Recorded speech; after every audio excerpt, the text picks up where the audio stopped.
शुरू करता हूँ ईश्वर के नाम से, जो कृपाशील और दयावान है। नक्शबंदी सिलसिले के 7वें बुजुर्ग हज़रत ख्वाजा अबुल हसन खिरकानी रहमतुल्लाहु अलैहि साहब। हज़रत ख्वाजा अबुल हसन खिरकानी साहब को अध्यात्म में बतरीक उवैसियत हज़रत बायजीद बस्तानी साहब से निस्बत हासिल हुई है। आपका जन्म हज़रत बायजीद बस्तामी साहब की वफ़ात शरीरांत के बाद हुआ। आध्यात्मिक क्षेत्र में उवैसी उस शख्स को कहते हैं जो किसी संत के शरीरांत के पश्चात उससे रूहानी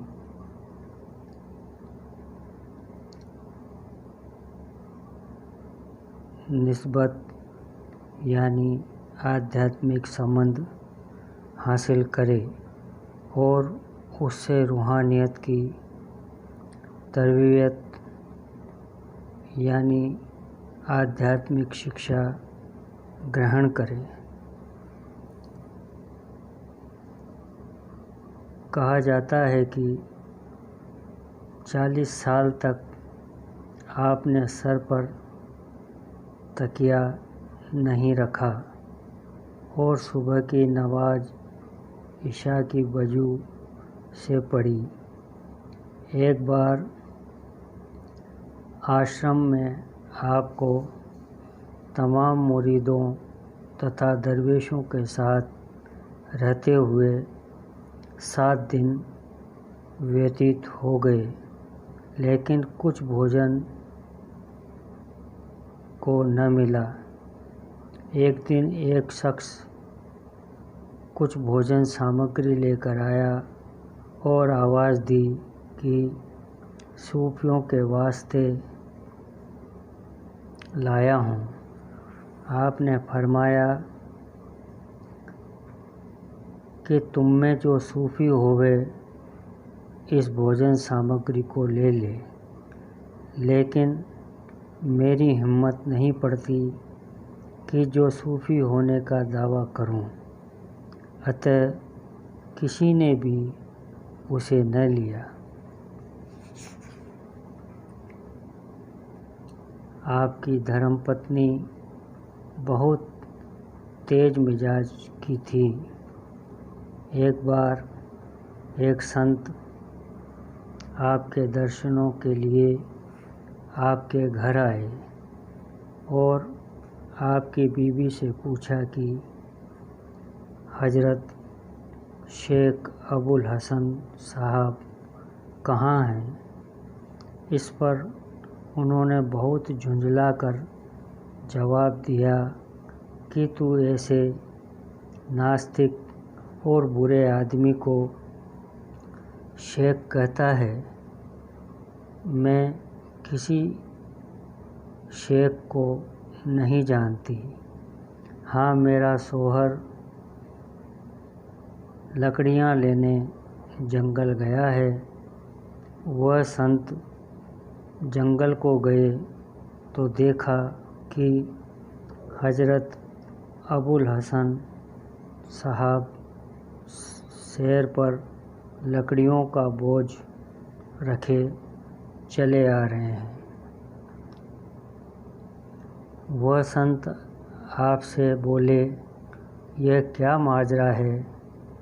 बीवी तो आपके लिए यह कहती है और आप ऐसे हैं। आपने फरमाया कि अगर मैं अपनी बीवी की तुनक मिजाजी का बोझ न खींचूं, उसे बर्दाश्त न करूं, तो ये खूंखार शेर मेरा बोझ क्यों ढोने लगा। फिर आपने उन संत को अपने घर लाकर उनसे बड़ी देर तक सत्संग किया। इसके बाद बोले, अब मुझे आज्ञा दीजिए, क्योंकि दीवार बनानी है, मिट्टी भिगो चुका हूँ। वह दीवार पर जाकर बैठे ही थे कि बसूली हाथ से छूटकर गिर गई। उस संत ने चाहा कि उठाकर दें, मगर वह उठे इससे पहले ही बसूली खुद ब खुद उठकर आपके हाथ में जा पहुंची। एक बार बादशाह महमूद गजनवी खिरकान आपके दर्शनों के लिए गया। उसने दूत भेजकर आपसे कहला भेजा कि बादशाह सलामत गजनी सिर्फ आपके दर्शनों के लिए आए हैं। बड़ी कृपा होगी कि आप उनके खेमे पर चलकर दर्शन दें। आपने फरमाया, मुझको मुआफ़ करो। उसने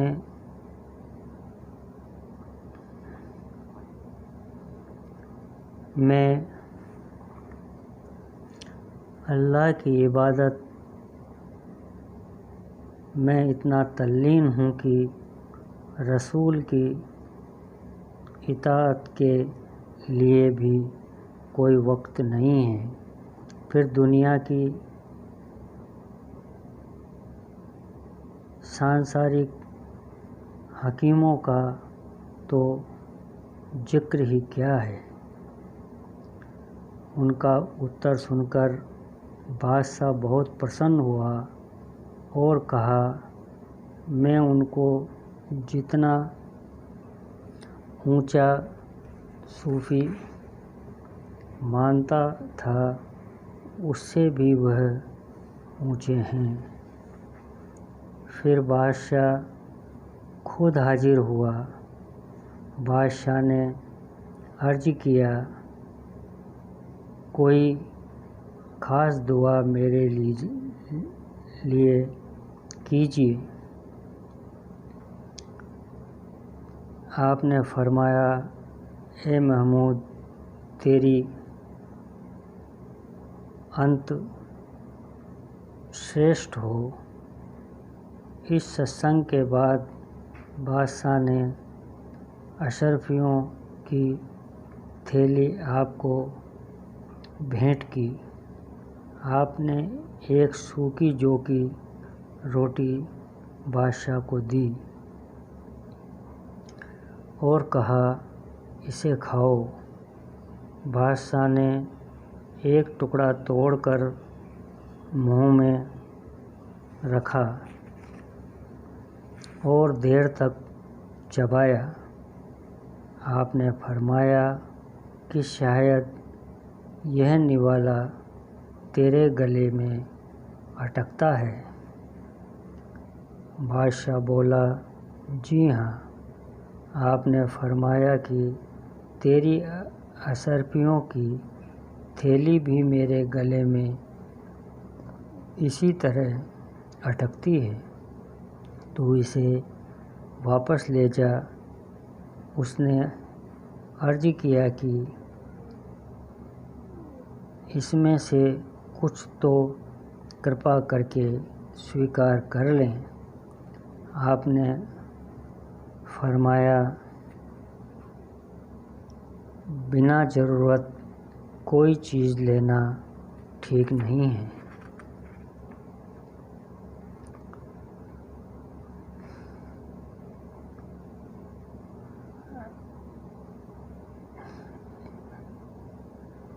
एक बार आपने फरमाया, अगर तू तालिबे दुनिया होगा, दुनिया तुझ पर गालिब होगी, और अगर इससे मुंह फेरेगा तो तू उस पर गालिब होगा। फरमाया, दरवेश वह है कि जो दुनिया और लोक परलोक की लगाव न रखे। ये चीज़ें ऐसी नहीं हैं कि इनका दिल से ताल्लुक़ हो। फिर फरमाया, मर्दों का काम पवित्रता से बुलंद होता है।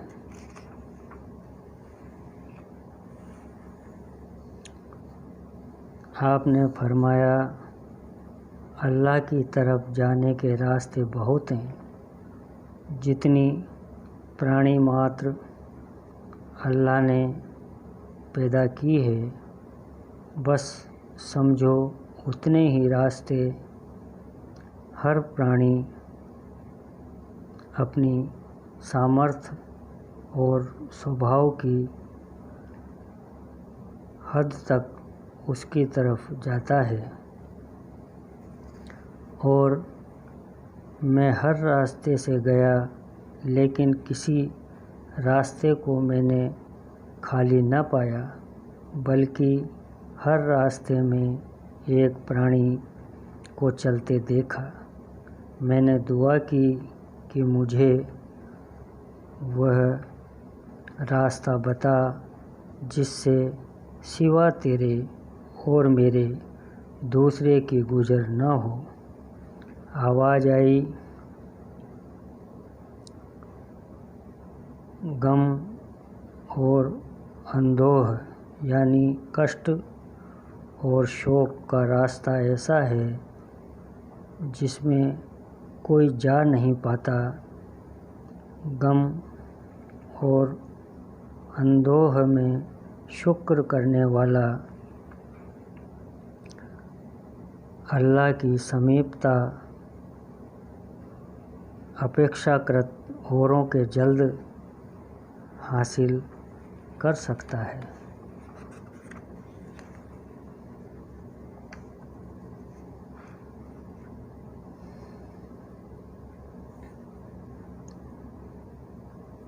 किसी ने आपकी वफ़ात के बाद आपको स्वप्न में देखा और उससे पूछा, आपके साथ खुदा ने क्या सलूक व्यवहार किया? आपने जवाब दिया, अल्लाह ने मेरा कर्मों का लेखा जोखा मेरे हाथ दिया, तो मैंने कहा, तू मुझे इसमें मशगूल करना चाहता है, यद्यपि मुझसे जो काम हुए उससे पहले ही तू जानता था कि मुझसे क्या काम घटित होंगे। यह फरिश्तों को दे कि वह पढ़ा करें और मुझे छुट्टी दे कि हमेशा तुझसे ही बात करूं। कहा जाता है कि जब आपकी वफ़ात नज़दीक हुई, आपने वसीयत की कि मेरी कब्र 30 गज गहरी खोदना कि हज़रत बायजीद बस्तामी साहब की कब्र से ऊंची न हो। अतः ऐसा ही हुआ और आपका शरीरांत बमोकाम खिरकान में 424 हिजरी में हुआ।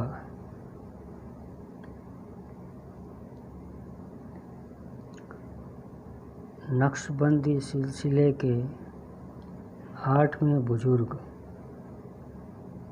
हज़रत ख्वाजा अबुल कासिम गुरगानी साहब, आपको दो तरफ से रूहानी फैज़ हासिल हुआ है। एक हज़रत जुन्नैद बगदादी साहब के सिलसिले से, जिसका सिजरह तरीक़त इस प्रकार है कि आप मुरीद हज़रत शेख अबू उस्मान मखगजबी के और वह मुरीद हज़रत जुन्नैद बगदादी साहब के और दूसरा फैज़ आपको हज़रत ख्वाजा अबुल हसन खिरकानी साहब से हासिल हुआ। आप अपने समय के पूर्ण समर्थ संतों में से थे और इल्म बातिन व जाहिर दोनों में आपको कमाल हासिल था। एक बार हज़रत दातागंज बख्श लाहौरी साहब आपसे एक मामला पूछने के लिए गए, तो आप पहले से ही एक खंबा को मुताबिक करके उस मामला का जवाब दे रहे थे। हज़रत दातागंज बख्श लाहौरी साहब आपकी इस करामात यानी चमत्कार पर हैरान रह गए। आपका जीवन बहुत ही सीधा साधा था। साधारण रहन सहन ही आपको पसंद था। आप बहुत शांत स्वभाव के थे। अधिक शिष्य बनाना और दुनिया का दिखावा आपको पसंद नहीं था। सन 450 हिजरी में आपका शरीरांत हुआ। कस्बा गुरगान में आपकी समाधि मौजूद है। नक्शबंदी सिलसिले के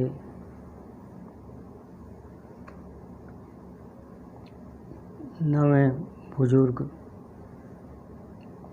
हज़रत शेख अबू अली फारमदी तूसी कुदस सिरहू साहब, आपको अध्यात्म विद्या में हज़रत ख्वाजा अबुल हसन खिरकानी साहब से निस्बत हासिल है, परंतु इस निस्बत की पूर्णता हज़रत शेख अबुल कासिम गुरगानी साहब ने करवाई तथा अपना खलीफा यानी ब्रह्म विद्या का उत्तराधिकारी आपको घोषित किया।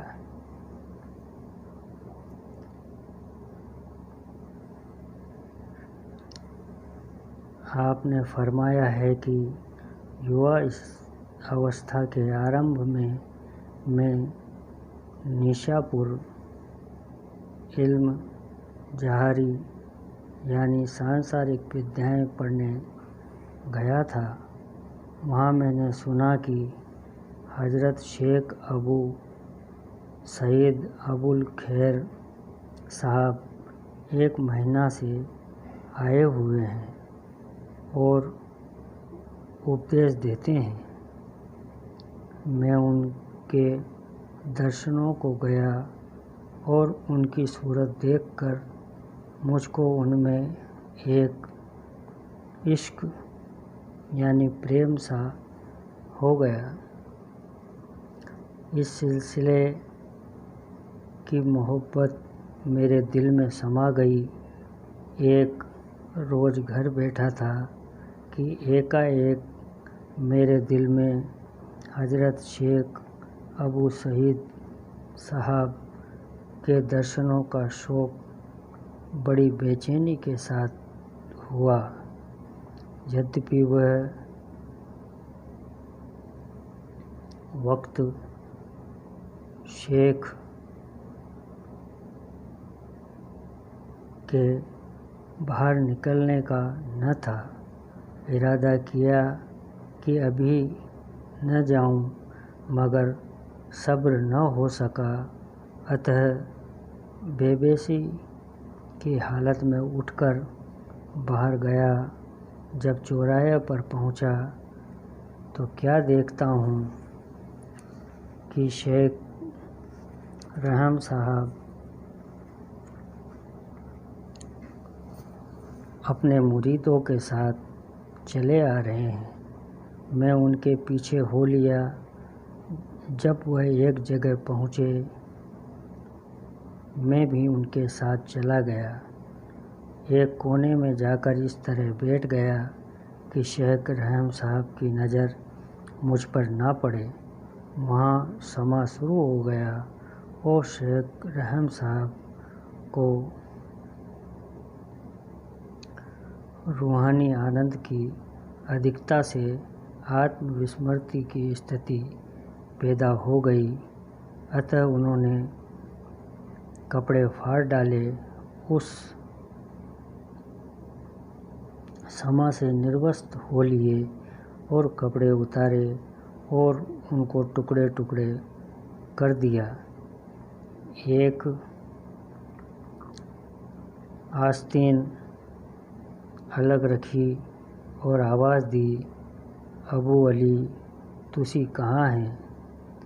मैंने अपने दिल में कहा, वह तो मुझको जानते भी नहीं और देखते भी नहीं। कोई अबू अली इनका मुरीद होगा जिसको पुकारते हैं। यह सोचकर खामोश हो गया और कुछ जवाब न दिया। शेख ने फिर मुस्कराकर पुकारा, मगर मैंने जवाब न दिया। तीसरी मर्तबा जब पुकारा, किसी ने कहा, तुम्ही को शेख साहब पुकारते हैं। जब मैं उठकर उनके पास गया, वह फटा हुआ कपड़ा और आस्तीन मुझको दिया और फरमाया कि जाओ, इसको अच्छी तरह से सुरक्षित रखना कि तू मुझको इस आस्तीन और फटे हुए कपड़े की तरह हैं। यानी जो संबंध इस आस्तीन और कपड़े में है, वही मुझ में और तुझ में है। मैं वह कपड़ा लेकर बड़े अदब के साथ उनसे विदा हुआ और उस कपड़े को बहुत ही हिफाजत से रखा। मुझको उनकी खिदमत में बहुत फ़ायदा हुआ और उनकी दया कृपा से अनेक आध्यात्मिक अनुभूतियाँ और स्थितियाँ पैदा हुई। एक रोज़ मैं बैठा था कि कुछ ऐसी हालत पैदा हुई, मैं उसमें गुम हो गया। यह हाल मैंने अपने उस्ताद से बयान किया। उन्होंने फरमाया कि ए अबू अली, इससे ज़्यादा मेरा सलूक नहीं है। यानी साधना के मार्ग में इससे अधिक मेरी पैठ नहीं है। मैंने दिल में ख्याल किया कि मुझको अभी और किसी दूसरे पीर यानी सतगुरु की ज़रूरत है, जो मुझको इस स्थिति से निकाल कर आगे ले जाए। मैंने हज़रत शेख अबुल कासिम गुरगानी साहब का नाम सुना था। जब मैं उनकी खिदमत में पहुंचा, वह उस वक्त अपने मुरीदों में बैठे हुए थे। मैंने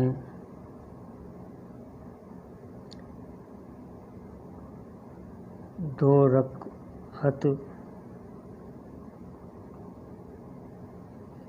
तहियतुल मस्जिद यानी एक प्रकार की नमाज गुजारी और उनके सामने आया।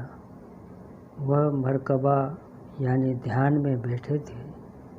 सर उठाया और फरमाया, आओ, क्या बात है। मैंने सलाम किया और बैठ गया और तमाम वाक़िया बयान किया।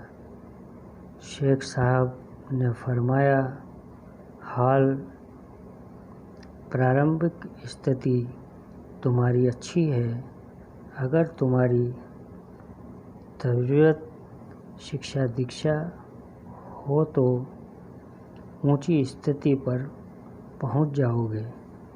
मैंने अपने दिल में जान लिया कि मेरे पीर यही हैं और यही क़याम किया।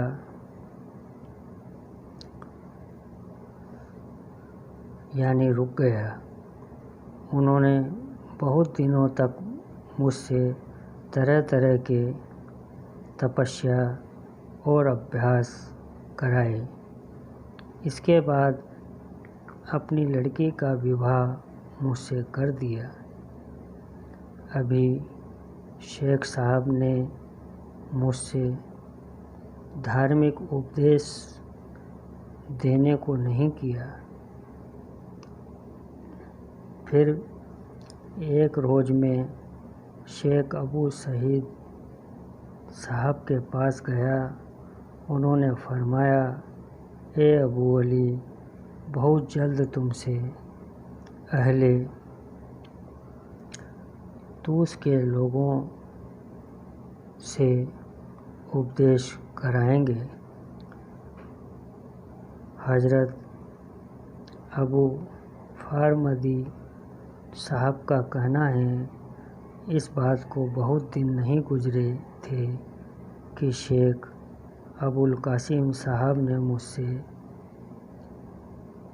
उपदेश करने को फरमाया। आपका शरीरांत